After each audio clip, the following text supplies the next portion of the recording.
Night with a vigil for a man shot and killed by Sacramento County deputies. Good evening, I'm Chris Thomas. I'm Laura Painter. His family says he was in the middle of a mental health crisis.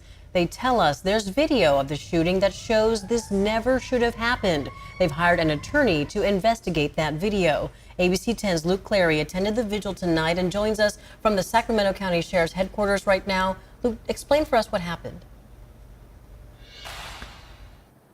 Yeah, hey Laura. So the Sacramento County Sheriff's Office says that 38-year-old Christopher Gilmore was advancing at their deputies with a knife in his hand, but Gilmore's family says that he actually had a shaving razor in his hand and that the only person that he was harming was himself.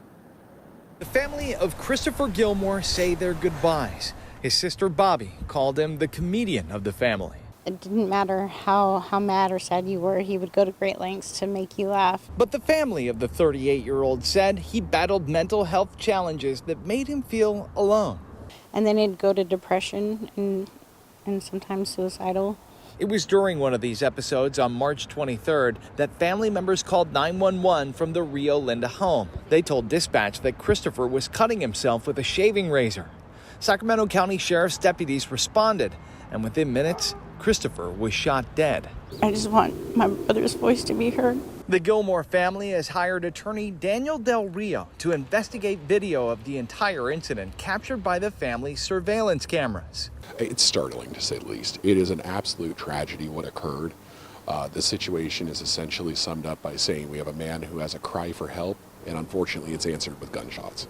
The sheriff's office said he came out of the garage with a knife, that deputies hit him with several less lethal rounds before turning to lethal force, and they did all they could, but he was advancing with a weapon. Christopher's family insists he wasn't a threat. Watching my brother die is like one of the hardest things I'll ever have to live with. And even as they say their goodbyes, this fight Love you. isn't over yet.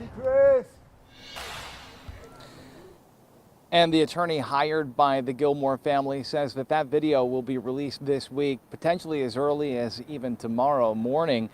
As for the sheriff's office, we asked for comment on this story. They say that this remains under investigation and that they stand by everything that they told us on the day of the incident. Also important to note here, Laura, that one other thing, the sheriff's office has a mobile crisis unit to handle these mental health calls, but unfortunately, they didn't have anyone on shift on the day of this incident. A sheriff's office spokesperson told me that they don't have enough counselors to staff it 24/7. Laura.